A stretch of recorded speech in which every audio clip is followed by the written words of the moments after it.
먹는 것이 곧 나를 만든다. 안녕하세요, 리틀약사입니다. 이 머리가 지끈지끈하고 막 송곳으로 쑤시는 것처럼 아프고 누구나 한 번쯤 겪는 이 두통. 두통은 가볍게 왔다 가는 경우도 있지만요, 누군가에게는 이 삶의 질을 크게 떨어뜨리게 됩니다. 두통은 이 보시는 것처럼요, 그 원인부터 종류까지 굉장히 다양합니다. 개인에 따라 원인과 증상이 달라 사실 모두에게 적용되는 것은 아니겠지만, 오늘은 이 잦은 두통으로 생활에 불편을 느끼시는 분들이 피했으면 하는 6가지 음식을 살펴보도록 하겠습니다.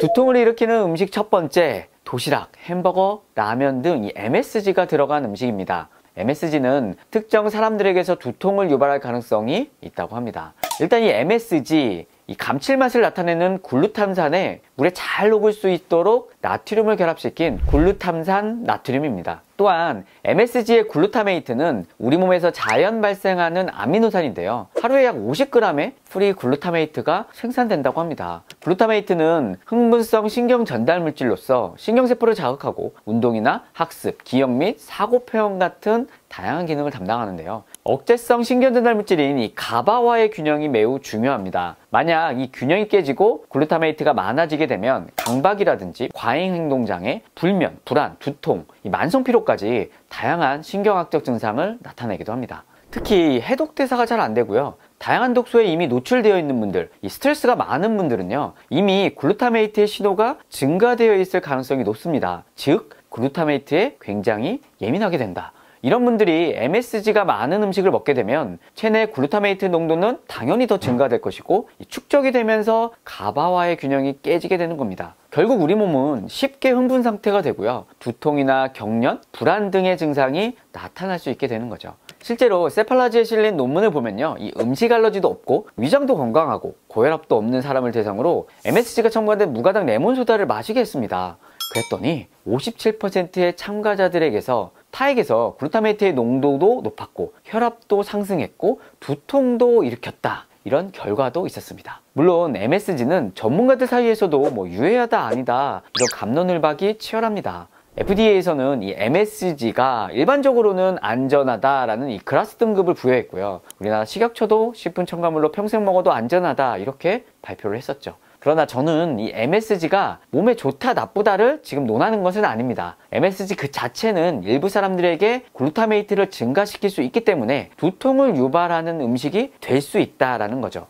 이건 당연히 글루타메이트가 많은 자연 음식에도 해당될 수 있습니다. 하지만 우리가 일상에서는 이러한 자연 음식으로 섭취되는 글루타메이트보다 과자나 음료나 조미료까지 이런 부분에서 섭취될 수 있는 MSG의 확률이 더 높기 때문에 두통이 자주 생기거나 예민한 분들은 이런 MSG 음식을 주의해보자 라는 겁니다. 두통에 시달릴 때 먹지 말아야 할 음식 두 번째, 바로 무설탕 음료수, 막걸리, 소주 등의 단맛을 낼 때 넣는 아스파탐이 들어간 음식입니다. 아스파탐은 인공 감미료인데 단맛이 무려 설탕의 200배 정도라고 합니다. 게다가 칼로리도 매우 낮아서 각종 식품, 특히 이 주류에 많이 들어가 있죠. 하지만 역시 두통에 예민한 분들이라면 이 아스파탐도 주의를 하라는 의견이 많습니다. 아스파탐은 아스파르산, 페니랄라닌, 메탄올 등으로 만들어진 구조인데요, 아스파르트산으로부터 이 글루타메이트가 증가될 수도 있고요, 페니랄라닌 역시 너무 많으면 이 티로신이나 도파민을 거쳐 에피네프린을 만들기 때문에 교감신경을 흥분시킬 수 있습니다. 실제로 미국 메이오 클리닉도 이 편두통 유발인자로서 앞서 본 MSG뿐만 아니라 이 아스파탐도 지목했고요, 미국 편두통 재단 역시 아스파탐을 편두통 유발인자로 분류했습니다.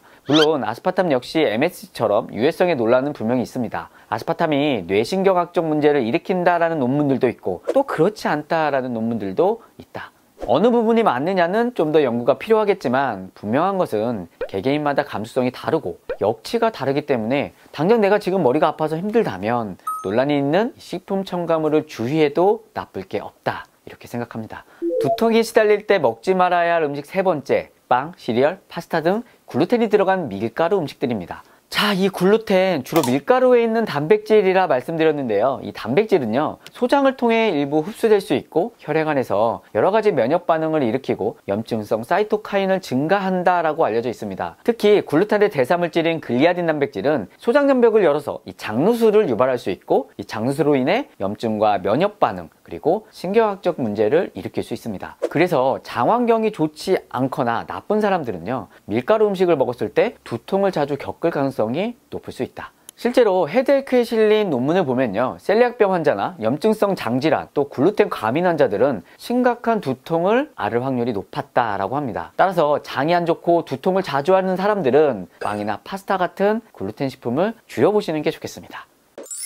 두통에 시달릴 때 먹지 말아야 할 음식 네 번째, 치즈와 레드와인이라고 합니다. 분위기 내고 싶은 날에 이 치즈와 레드와인 한 잔, 맛은 아주 좋지만 두통 환자에게서는 이는 더 예민한 식품이 될 수 있습니다. 그 이유는 티라민 때문입니다. 우리 몸에 티라민이 쌓이면 여러 신경신호에 혼란이 생깁니다. 티라민은 티로신에서 유래되는 화합물인데 교감신경에서 노르에피네프린 방출을 자극하고 혈관 수축, 심박 수축과 혈압 상승 등으로 두통을 유발할 수 있죠. 혹시 레드와인이나 치즈만 먹으면 머리가 아프신 분들 계신가요? 그런 분들은 가급적 티라민이 함유된 치즈나 와인, 훈제 생선, 숙성된 고기를 멀리 하시는 게 좋겠습니다. 두통에 시달릴 때 먹지 말아야 할 다섯 번째 음식, 바로 소세지입니다. 식탁에 소세지가 없으면 밥을 안 먹는 분들 계시죠? 하지만 소시지 같은 가공육은 WHO에서 인정한 일군 발암물질입니다. 왜냐면 이 가공육에는요, 아질산염이라는 것들이 많이 들어가 있기 때문이죠. 이 아질산염이란 일종의 발색제이자 색소 고정제인데요, 고기에 아질산염을 넣으면 육류의 미오글로빈과 반응해서 고기 색깔이 좀 분홍색으로 이쁘게 변합니다. 먹기 좋은 색깔로 만들고 잘 안 썩게 만들기 위해 넣은 이 소세지의 아질산염, 혈관을 확장시켜 두통을 유발할 수도 있다고 합니다. 실제로 논문을 보면 음식에 들어간 아질산염을 두통의 주요 인자로 꼽기도 했고, 흡연이나 음주보다도 두통을 더 잘 발생시킨다고 합니다. 다른 연구들을 봐도 편두통 환자들은 체내 아질산염의 농도가 높았다라는 결과도 있으니까요, 두통이 자주 오거나 두통이 있을 때는 이 가공육도 줄이시길 바랍니다. 두통에 시달릴 때 먹지 말아야 할 음식 여섯 번째, 커피, 에너지 드링크 같은 카페인이 들어간 음료입니다.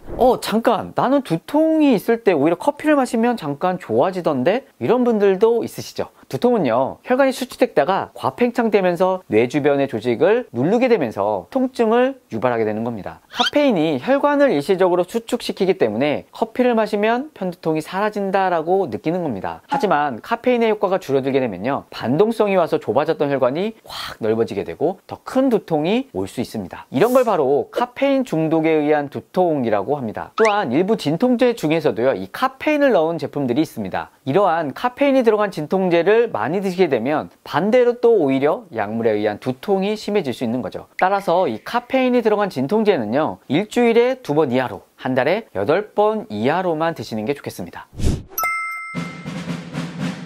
자, 오늘은 두통을 일으킬 수 있는 음식 6가지를 알아봤습니다. 아무리 맛있는 음식도 누구에게는 때로는 해가 될 수 있다는 거 꼭 기억하십시오. 두통과 관련된 또 다른 영상들도 준비하고 있는데요, 2편에서는 우리 일상 속에서 두통을 없앨 수 있는 법, 그리고 3편에서는 두통에 도움이 될 수 있는 영양소도 준비하고 있으니까 많이 기대해 주십시오. 오늘도 건강을 위해 노력하는 여러분을 응원하겠습니다. 못 고치는 병은 없습니다. 못 고치는 습관만 있을 뿐입니다. 지금까지 리틀렉사였습니다. 구독을 원하신다면 이쪽, 더 많은 영상들을 보고 싶다면 이쪽.